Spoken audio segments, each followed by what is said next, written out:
Hey guys, and welcome back to the Art and Business of Writing podcast. Have you ever thought about putting together your own magazine? Well, my guest today is going to tell you just how to do that. Seth Casana is the founder and editor-in-chief at Whurk magazine. Since 2013, Whurk has been a champion of the independent cultural community in Virginia. Distributed statewide and online, the publication features interviews with artists, album reviews, poetry, literature, and comics. Seth currently resides in Fredericksburg, where he's an active member of the local art scene. He was chair of the Fredericksburg Arts Commission from 2012 to 2014, presents frequently at the storytelling event Tell Fredericksburg, and plays a sousaphone in the band LB Brass. That's impressive. Yes, it's all true. That's very cool. Welcome to the show, Seth. Glad to be here. Thanks for having me, Chris. Oh man, no, great. So hey, tell us about yourself. I mean, just who you are, just some of your interests. Because after reading that, I'm like, man, he's got a lot of things, a lot of cool stuff happening. I am interested in a lot of things, and I typically have a lot of irons in the fire. Um, I grew up and have spent basically most of my life in Virginia. Went to JMU for undergrad, where I bounced around a whole lot, if you can't already tell. I started as a music industry major with a tuba concentration, never thinking that I would go on to play in a band like that, but I was in the Marching Royal Dukes for a couple of years out there. Then I switched to 3D animation because I wanted to make video games. Then I finished as a philosophy major. Went to grad school for that at Carnegie Mellon, studying philosophy of science. Moved to Fredericksburg, where I was the webmaster at University of Mary Washington for a few years.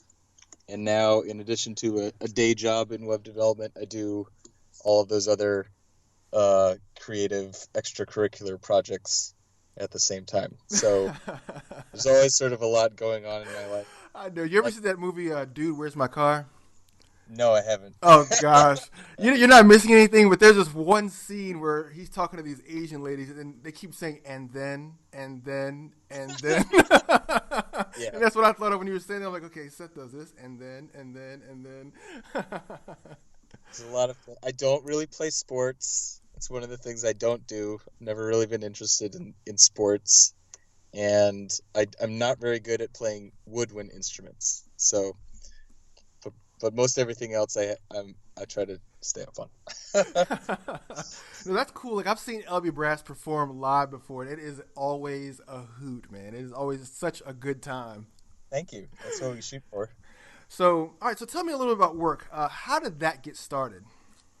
So, in Fredericksburg, we've got a newspaper, the Freelance Star, and we had couple local publications, the Front Porch being the main one, but there wasn't really any like outlet. There wasn't an alternative magazine, and even though some of those other outlets were covering the kinds of independent art and cultural work that we cover at Whurk, I just want to point out to people listening to this that that's WHURK. It might be a little difficult to tell just from listening to this, but people weren't writing about the stuff that was going on around in the community in the way that I thought should have been. They weren't getting the proper representation. And I've always felt that that's sort of like half of doing any kind of creative effort, or really anything at all. Like half of it is doing it, right? You have to actually do the thing well. And then the other half of it is you have to tell people that you're doing it. If you're just slaving away in your basement making something, it might be the most amazing thing in the world, right? But no one's ever going to know about it, and you'll never reap any of the benefits of having done it unless you tell people, And so there's a printing press here in Fredericksburg. It's the printing press of the Freelance Star. It's called Print Innovators. And I'm also a cartoonist. I don't know if I mentioned that in the bio, but and I was drawing a comic at the time, and I was looking around at different print shops of where to get it printed. And Print Innovators came up when I was doing some research, but it was way above the scale of what I needed at the time. But I was really curious, and so later I went back to them, and I didn't really have any connections there. I didn't know much about what they did or the services they offered, but I just said, hey, I'm Seth. I want to print a comic book. I had no idea of doing like an art magazine at the time. I said, what's the least amount of money I can give you to print something for me? I want no frills, all the cheapo stuff, give me some quotes. Thankfully, they were really open to talking with me and indulging all of my questions, and they did give me some quotes, and they were a lot less than I thought they were going to be, which got me thinking, like, this could be a real thing. This could be bigger than just sort of a one-off side project. That's when I called up Stephen Graham, who's another sort of like similarly all over the place creative friend, and said, Stephen, what do you think about making an arts magazine for Fredericksburg? And he was like, yeah, that sounds really cool. Let's figure it out. So for the next 6 months, this was back in March of 2012 was when I first approached them. And we spent about 6 months just kind of hashing through what it was going to be. What format, what kinds of articles did we want to put in it? Was it going to be free? Were we going to charge for it? Was it going to have advertising? What range did we want to distribute it? There was, all these kinds of questions when you're starting from a blank slate, and really there's nothing holding you back. Everything's on the table, and you have to make all those decisions. We did have a few guiding principles about how we wanted to run the thing structurally. We knew we wanted it to be about the arts and everything, but it was like, if we're doing this, we want it to be sort of self-sustaining. We didn't want to have to take on a lot of investors or take out loans or dump a whole bunch of our own money into it. We wanted it to more or less fund itself for as long as we were doing it. And so after we came up with the name, we got the website, and then we started talking to other people in the community who we thought would make good contributors. People who were writing poetry. We had a short story, which is kind of like a literature as journalism piece that Lindley Etz did way back then. We because it was in print, one of the things we wanted, we've got to have a pinup. That's just got to be one of the things in here. So we shot the pinup piece, and I wrote the articles. Originally, it was basically me writing all the articles and Steven, who's a photographer, taking all the pictures. And I went around and handled the distribution and ad sales, and Steven did all the layout. So it was very much like a two-man show in the beginning as far as putting everything together. Thankfully, we've grown a lot more since then.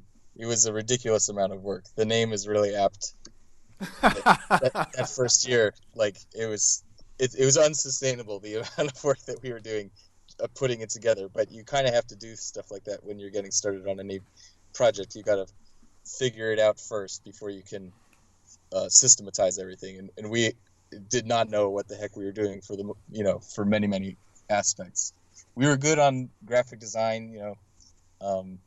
My background in academic writing gave me a foundation for just writing articles. It was actually the first time that I was doing journalism that way, and it felt very freeing to have more of a creative voice. Whereas, when I was doing graduate school work, everything is very dry, very straight to the point, not a lot of room for creative expression. So this was a nice change of pace from that. And so it took a year, right?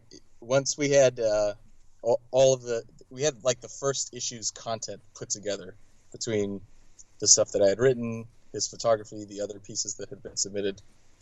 And I took that, he had a large format printer, and we printed one copy of it, right, on large print, stapled together. And then I walked around to hundreds of places in Fredericksburg and showed it to people and said, hey, check it out. We're making a magazine. Do you want to distribute it here?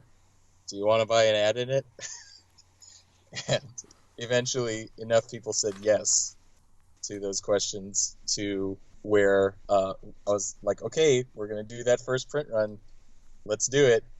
And we printed it, and they made 10,000 copies of it, which is the least amount that they would make. Like I said, there's a very large format printer. Their printing press is literally a factory that's 3 stories tall and can produce hundreds of thousands of copies in the blink of an eye. And so that was 45 months ago, and we've been cranking them out once a month for the past 45 months. Woo! Man, I tell you, man, no, I love those stories. I love those stories of people who like, yeah, we got an idea and we're gonna do it. Like it makes me think about Jerry Maguire, like who's with me, who's gonna do this with me, And unfortunately, it was just Dorothy and the goldfish. But you. It's totally like that. That's an analogy. But you got it done, man. You got Steven. You guys got it done. So let's unpack all that. Let's talk about basically the foundation, like the roots. You talked about determining. Okay, so from idea, you decided you had an idea. Did you like run the idea past anyone other than Steven and say, hey, look, anybody in the arts community say, hey, we're putting this art magazine together. What do you guys think about this? Do you think it'll work? Do you think it'll not? Like, did you vet it out, or did you say, we're just going to do it? It's a done deal. I mean, I was talking about it to anybody who had listened, definitely. Getting feedback like that is important.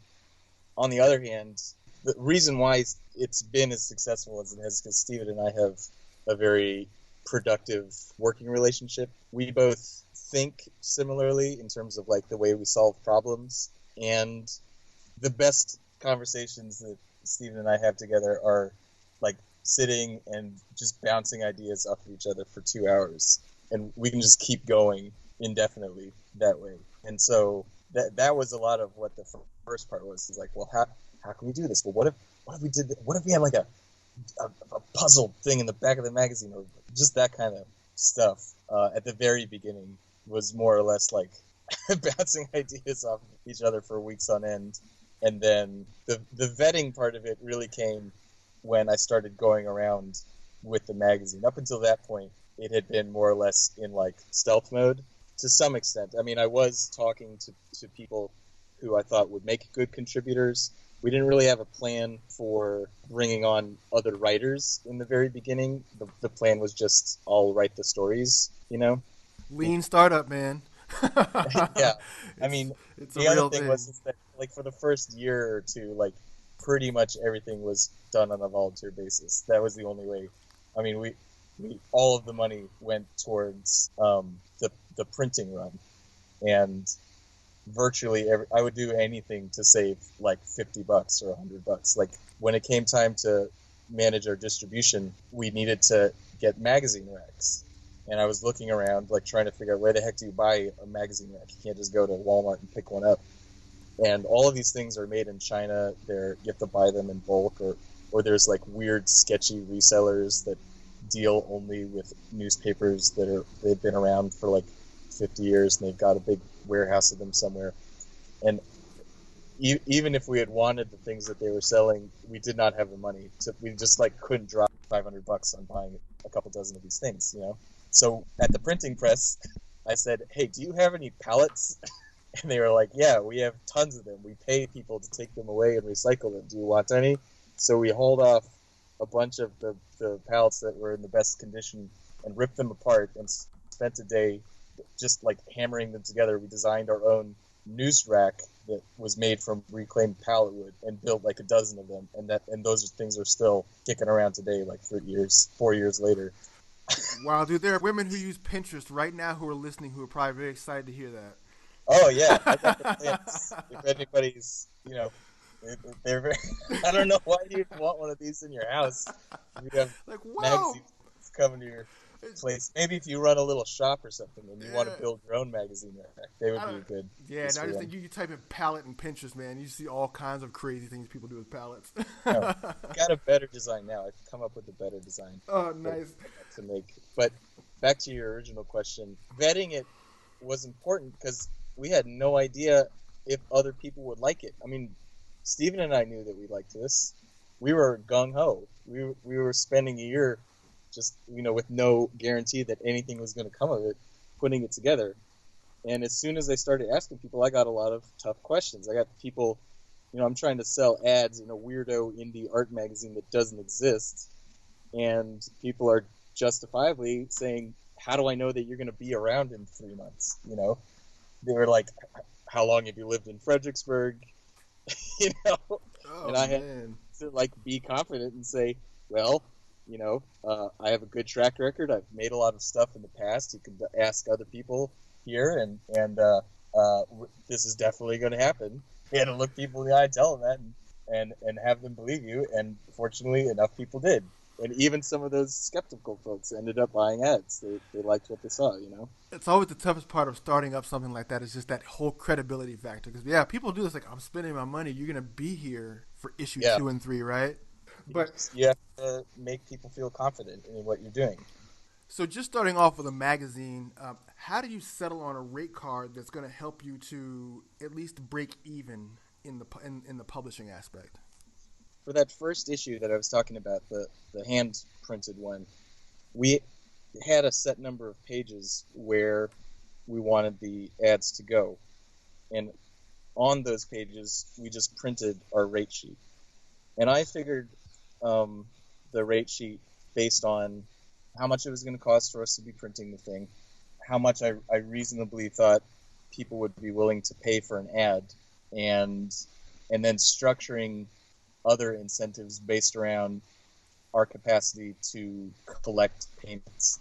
So in the advertising world, there's a lot of, you'll get into contract situations, right? Like if you're dealing with a normal magazine, not like a tiny indie startup magazine, they're going to want year-long contracts, and they'll have lawyers and collection departments and all that stuff to sort of ensure that everything goes along smoothly. But we didn't have any of that, right? So we needed to figure out, we wanted people to buy longer campaigns. We wanted people to not just go month to month. And so we needed to figure out a way to structure the billing process so that happened and we could manage it all. And the best thing that we came up with, it's still the way that it works now, is that you get a discount for buying more ads, more issues worth of ads, but the payments are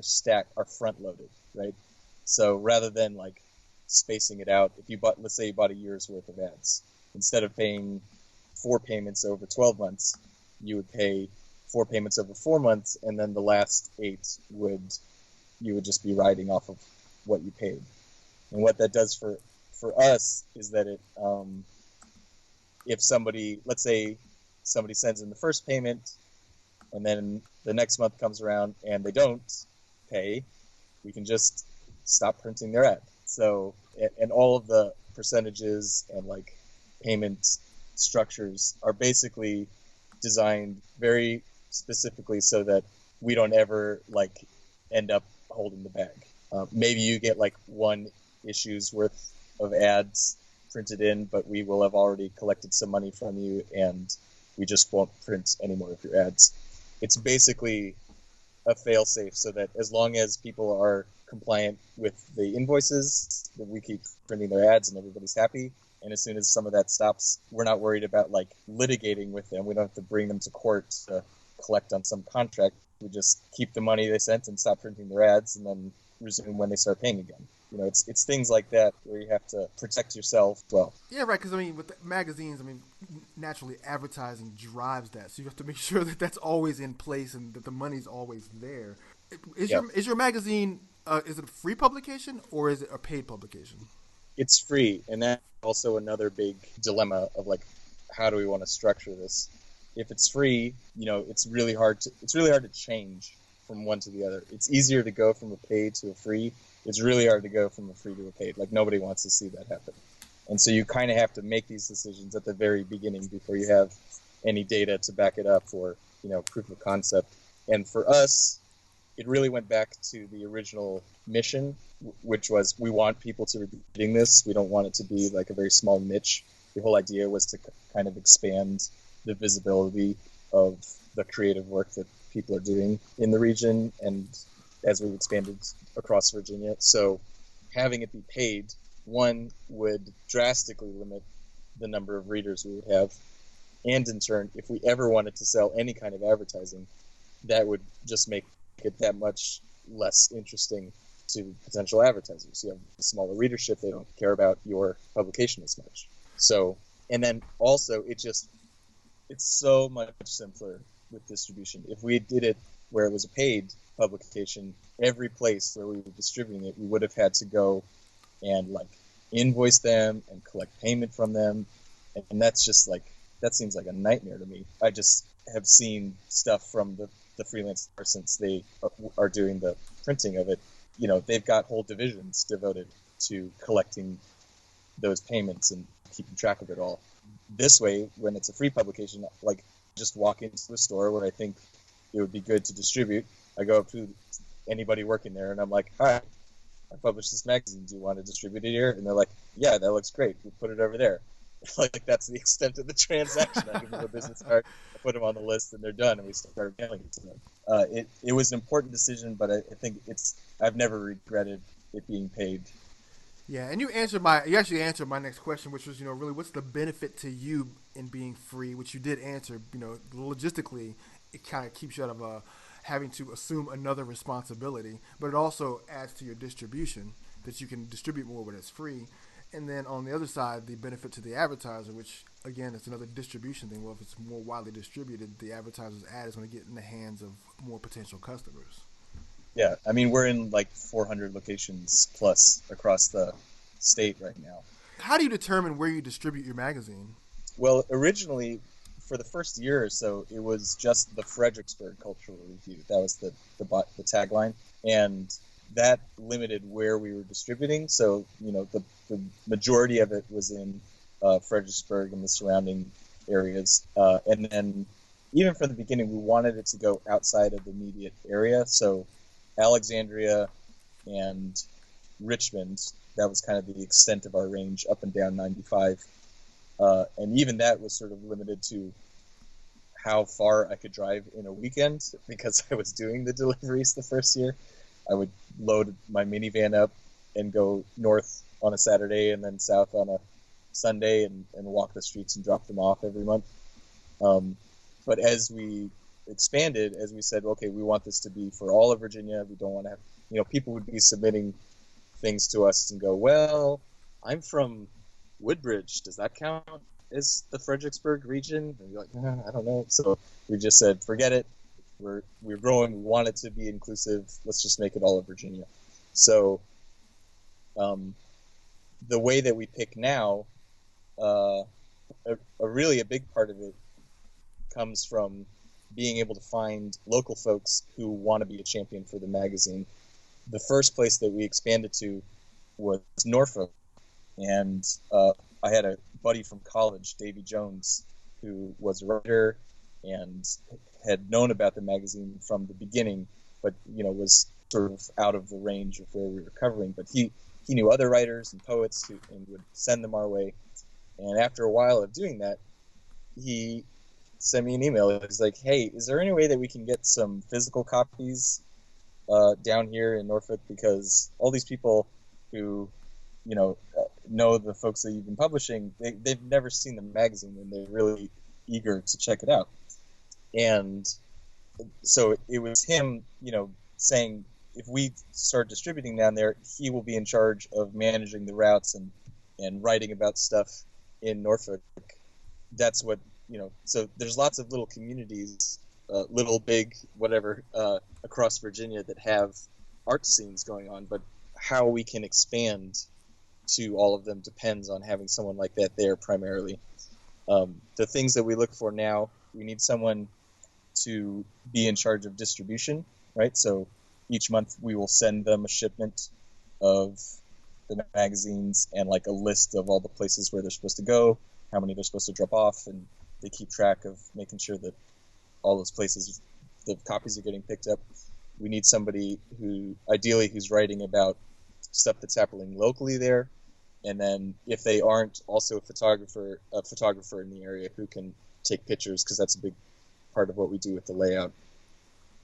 And then, so as we, in that second year, really, there was a concerted push to say, we're going to be expanding. Now, was like scalability built into your original model? No, I mean, when we first started, we didn't specifically plan on it becoming that way. Really, what changed it was that it's sort of ridiculous when I look back on it. When my buddy Davey asked me, "Can you ship down to Norfolk?" I was like, "Yeah, I'll figure that out." So my plan, there was a moment where this was going to be the plan.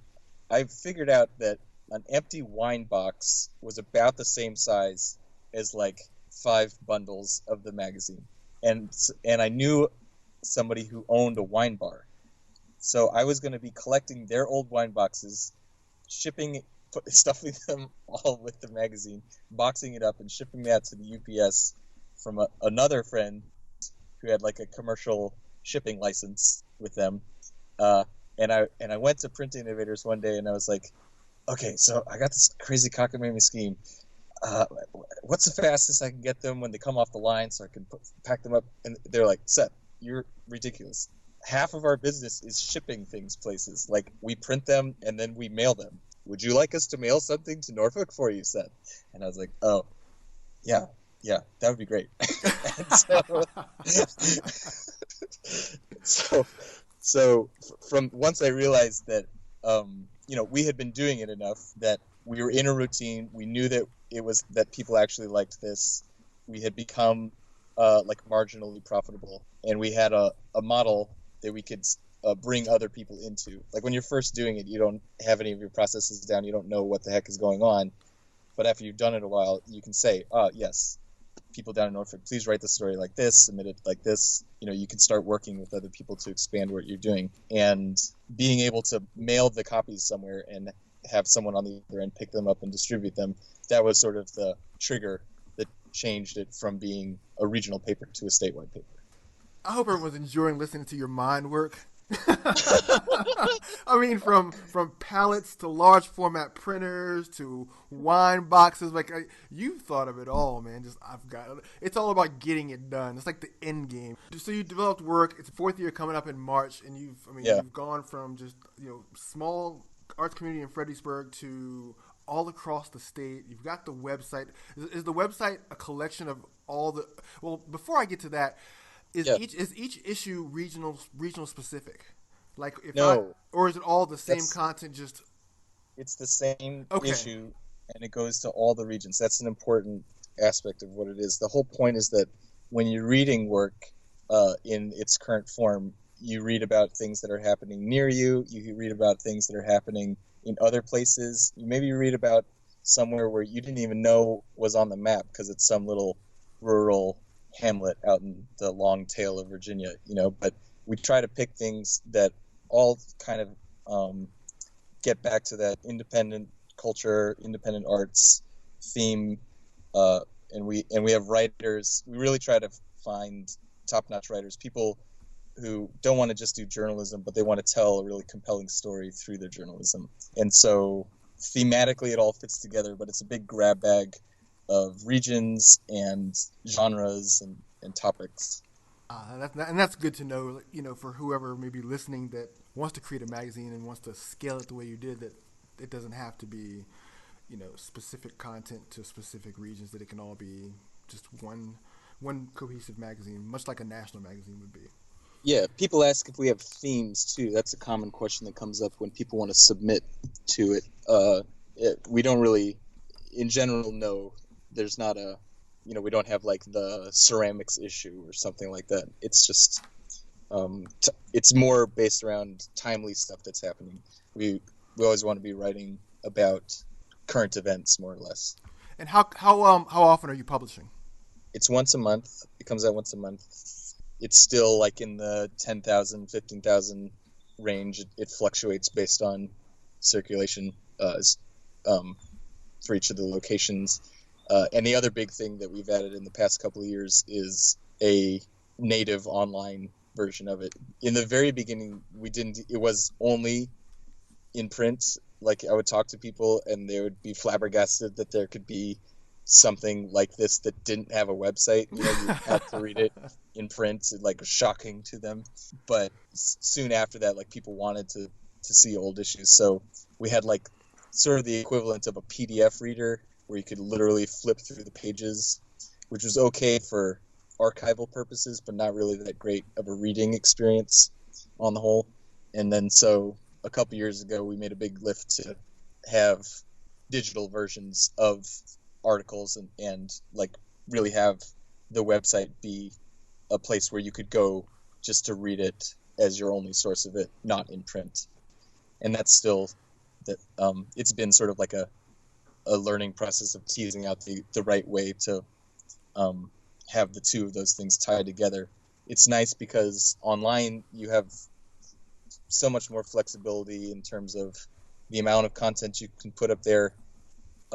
Print is a lot less forgiving as far as photography is concerned, layout. You just can't put everything in print that you can online. So the way we have it now, every article links back to its online one, and we say, see more of this at this link. So how is your editorial calendar determined? So we've got writers located in the larger regions where we are, and collectively we all keep our ears out for stuff that's happening. I'm constantly sort of like scouring Facebook and other sites to see events that are coming up, if like a band is releasing an album, or if there's some art exhibit coming up, or book being published. And we've been around long enough that people send us press releases too. Like I've made an effort to do like outreach, where I'll go to a museum and I'll try to track down the person who does the PR and introduce myself and be like, hey, here's my card. Anytime you got a press release, just send it to this address. And so now that's also a good thing. We added a calendar, which is free. Like it's sort of like a classified listings, monthly events calendars that people can just submit events to. So that's another way that we get leads. And then, so we filter through all of that stuff. We try to figure out for each issue, we don't want it to come all from one region, and we don't want it to all be the same type of thing. Like we don't want to have like an issue that's only band interviews or something like that. And then so balancing, making it a nice mix of material with also writing about stuff that's timely. Ideally, we want to publish about things that are coming up in the future, so that when if you're reading the article and you get to the end of it, it says, want to see this? Go to the event next week. It's not as great when you write about something that happened like already in the past, or if there's like nothing at all. But so just striving to keep all of the content timely and current. I would think that's a great benefit to the reader too, because then they get excited about who they just read about, and then they can actually take action on that. Yeah, I say to all the writers, if you can't think of a real concrete call to action for the end of the article, it might not be the right time to feature that subject. We can wait until they are doing something, and it doesn't need to be huge. It can be anything. It could be they're teaching a class that happens every month, or they're playing at a bar. Like as long as there's something specific. So what's next for Whurk?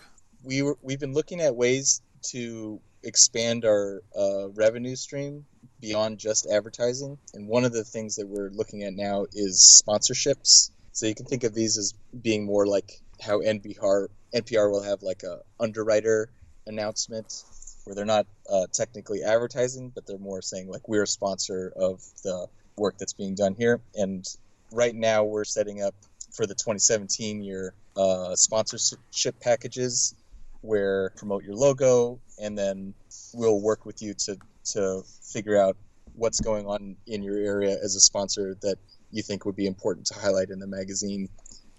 Sort of a more collaborative approach rather than just like buying a quarter page ad every month. So that's interesting. We just released this month a mixtape with 36 bands from all different genres. It's like 2 hours of music, and that's a free download for anybody who takes our first ever reader survey. We're trying to get a better idea. The thing about publishing something like this, especially the print stuff, which is still the main way that people read this, is that there's not a ton of feedback, right? Like we see that the magazines get picked up, when you talk to people individually, they're typically excited about it, but it's really mostly one way. So this reader survey coupled with the mixtape is our first like big dedicated way to get some feedback that will help us make better decisions about the kind of features that we include, or we take on special projects sometimes, like we host concerts or film screenings or things like that. But we've got lots of ideas. We just don't know which ones people would appreciate the most. So we're trying to get some visibility on that. That you can, if you want to participate in that or check out the mixtape, it's at whurk.org/mixtape. I think it's awesome that I can get a mixtape without like having to come to the back of your car. Well, if you want one of those, you can call me up. I might have a few to give you.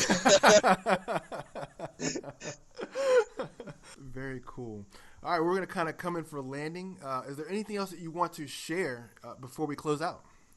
If this is a thing that you're interested in doing for yourself, starting a publication this way, my best advice would be to really make sure that you figure out how it's going to become sustainable. When I think about any art in general, I consider art to be the stuff that comes after surviving, right? Like you got to take care of survival first, and then once you've done that, you're free to be creative and take liberties with your creative expression. And you can sort of broadly classify art on like a spectrum of being very accessible and then being very like esoteric, difficult to understand. And then you can also look at funding models in the same way. You can look at a very like democratic, broad-based funding model where lots of people are contributing little amounts. And then you can look at like a very high-profile single large donor or small collections of donors, like a De Medici or something. So if you look at any creative project on those two spectrums, you need to make sure that the thing you're making is in alignment with the way you're funding it. If you make a very esoteric magazine that very few people are going to be able to appreciate, but you want it to be funded by thousands and thousands of small contributions, you're going to run into problems, Whereas if you make a very broad appeal magazine and you only want it to be sponsored by one major sponsor, you got to make sure that the message that you're saying resonates with those few sponsors for all the people who are reading it. And I feel like not analyzing those kind of like funding questions from the beginning dooms a lot of publications to a short lifespan. It's a hard question to nail down, but you can't come up with a good answer if you don't ask it in the first place. No, that's a good point, because it's not enough just to have the great idea, but being able to know how the idea is going to pan out, how it's going to be funded, how it's going to be received. Can you sustain it? Like you said, just that sustainability. Can I see myself doing this? If not month to month, can I do it bi-monthly? Can I do it quarterly at the very least? Because that's pretty much the lowest that you can go, really, and have any sort of following or any sort of ad revenue follow you anywhere. Once you get beyond the sort of like experimental one-offs, you have to start looking at questions of sustainability and funding, and a lot of times it's hard for creative types to confront those questions head on, and I'd say the longer you put it off, the worse situation you'll be in. Better to like tackle that up front. Right, and even from my own experiences working in magazines in that space, one of the key pitfalls is not to compare rate cards with an established publication. Oh yeah. If you want to be sneaky about it, just pretend you have something to advertise and like send an email to a bunch of other magazines and be like, "Hi, can I get your rate card?" And they'll send it to you, and then you'll have a bunch of stuff to start from. All right, guys, you've been with me and Seth from Whurk. Definitely be sure to check out Whurk at whurk.org to learn more about the cultural and arts magazine that's all across Virginia. You can learn how you can be a part of that, and definitely look them up also on Facebook, facebook.com/Whurk.